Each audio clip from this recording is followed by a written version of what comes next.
It's been a long day.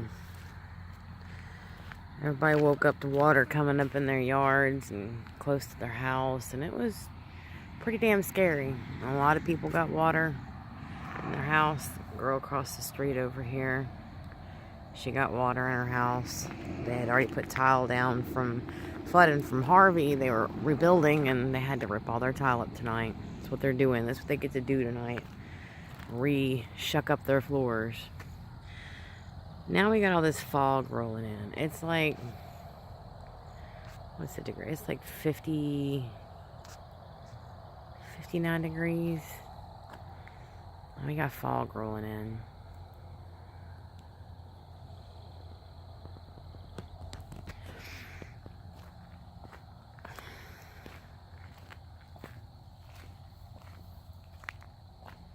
It has become abundantly clear to me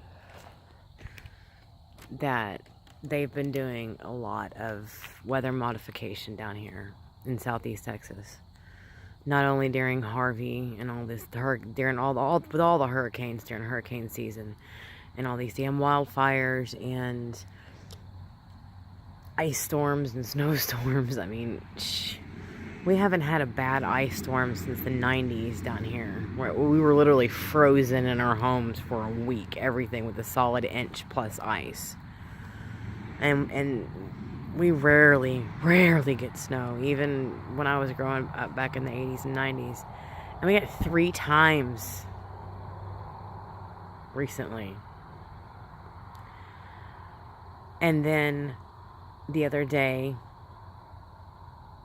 I'm driving to Houston, and they've been spraying like crazy the last couple of days. Before this system just came through last night while everyone was sleeping. I mean, I don't even remember hearing the news really talk about it. You know, no warnings. Hey, we're gonna get a lot of rain. None of that.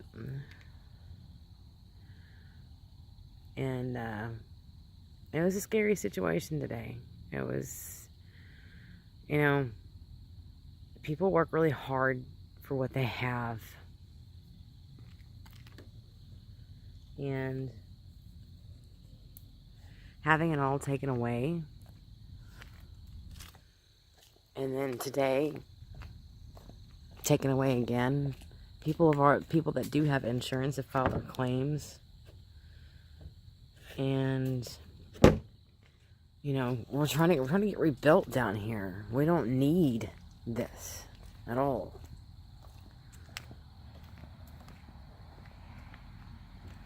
But it is abundantly clear that they are modifying the weather. As much stuff as I saw them spray, you can see it. You can see, and it's just mind-boggling. Why? What is the point? Are we in peril? Is there a reason for you to do this? Is the weather so screwed up that you have to do it, or are you just doing it to have fun? Just testing things out. We're not guinea pigs. We're human beings here on this earth. We are not toys for you to play with in a bathtub. We're not that. No, that's not how it's supposed to be. It's not fair. It's not right. You know, and I wake up more and more every day. I'm awake, but I mean, it settles in harder and harder every time something like this happens with more water and rain, and we're screwed down here. We can't handle water anymore. We can't handle big rains. 50 plus inches of rain was dropped on us. Houston sunk 2 centimeters. It flexed the earth. There was so much water from Harvey. We can't handle large amounts of rain. 10 inches of rain and people flooded. I mean, everything's different down here now. And I don't think people realize that aren't from here. You know, and I get it. People have their life. They go about their business, blah, blah, blah, blah. We're still here. People from Katrina are still there. This is our reality. Me and my husband worked very hard to get where we're at. And we bought our first home and it got destroyed. We got 10 inches of rain and we almost had water halfway up our yard. People in the back were flooding again. I mean, that are a couple blocks away. Do we rebuild? Do we not rebuild? Do we rebuild and sell if we can even get someone to buy this place? If we move to higher ground, where is higher ground? You know?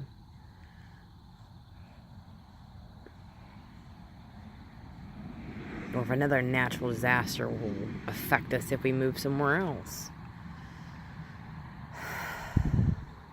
It's just very frustrating and depressing and hard to deal with at times. I mean, like I said, there's people living underneath bridges and tents and in the elements through all this crap. My kid is 6 years old and I feel so bad for him. I feel so bad for him. What's in store for him? You know what I mean? Generations to come. If they don't stop, it's getting foggier. If they don't stop playing with the weather and our world and our earth and us, they're gonna screw up too far and they're not gonna be able to take it back. Leave it alone. It's curiosity. Leave it alone. There's no need for you to do it anymore. Stop doing weather modification. Quit messing with things that aren't meant to be messed with. Let things take their natural course. Don't fuck with it. You're messing with people's lives and it's not okay. It's really not. I really can't. I can't deal with the stress anymore. I am so exhausted. So exhausted. From having a home flooded and having to get everything gutted and having to take pictures and write and estimates for insurance companies. And it's a never-ending headache. And we're lucky. We're fortunate enough we have insurance. There are so many people that were not in flood zones that lost everything. Everything. No home. It is going to take a long time to even remotely get back to normal for people. You might see things like the streets and things cleaned up like that, and it might seem fun. But on the other side, people's homes are gutted, and they're living in them. There were people that shower outside, that strictly cook their meals on grills. I mean, it's insanity.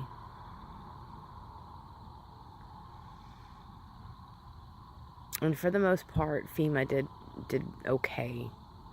I mean, they got everyone their little monies in the beginning, and they did okay. The FEMA trailer situation was a whole nother monster. They wouldn't, when you called, I said, is there a way for us to apply, for people to apply for trailers? And they said, no, we will call you if you qualify. If you've submitted for disaster relief, we'll call you. And then they called months afterwards, finally, and then it took months to get it. It took a month to get it set up where we can actually move into it. Now our yard is literally mush from today, and I'm not going to lug everything from upstairs through mush, take my shoes off, bring it in the house, put my boots back on, go back out. I'm not going to do that. I'm going to have to wait at least 3 or 4 days for the ground to harden up a little bit. We're in the marshland, so it takes longer for us our grounds to firm back up. You know, being in an RV we were temporarily, you know, it was tight quarters, but we dealt with it. And then the cooling system, it has a special aqua hot system on it. It couldn't handle the cold, so we had to move out of that upstairs. We have our heat and air work. We have no filters.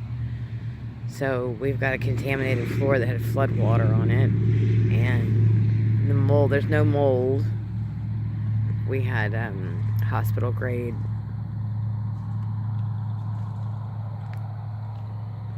What was that noise?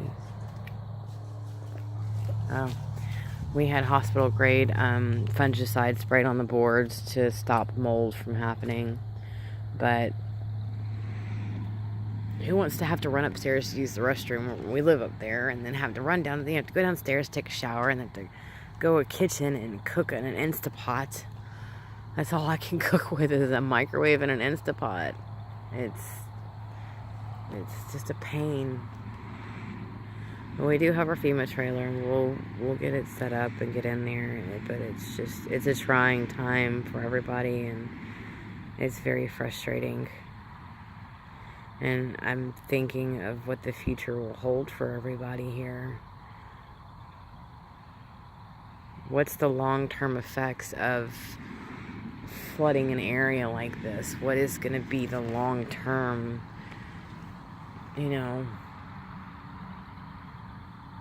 what happens if we have another bad storm where we get 10 to 15, 20 inches of rain? What happens if our dams break? We were very fortunate that our dams held up so well during Harvey. I mean, it is a miracle. We did have some breaches and some other spots, but if those dams break north, it would have been a whole lot worse of a situation. I mean, more catastrophic than you can possibly imagine.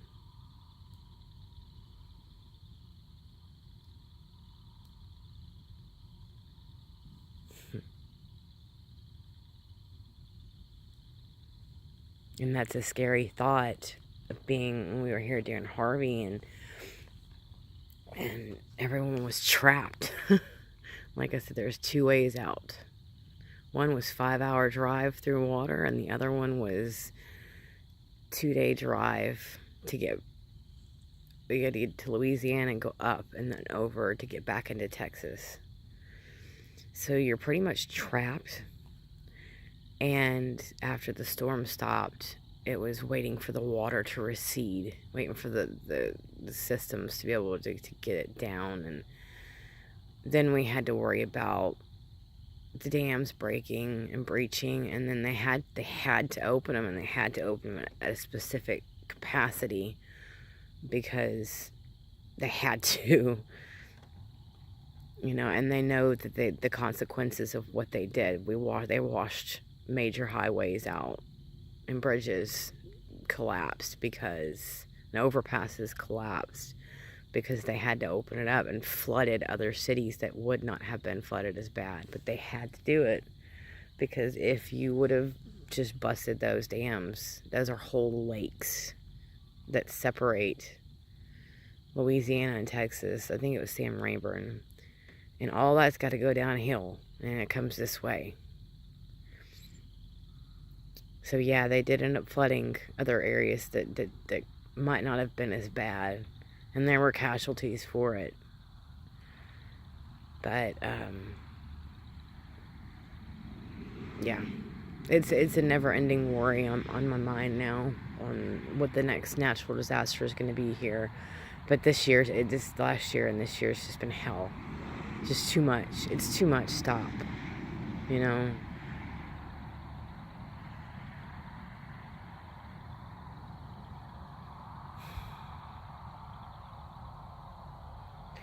Y'all have a great night. Thanks for listening.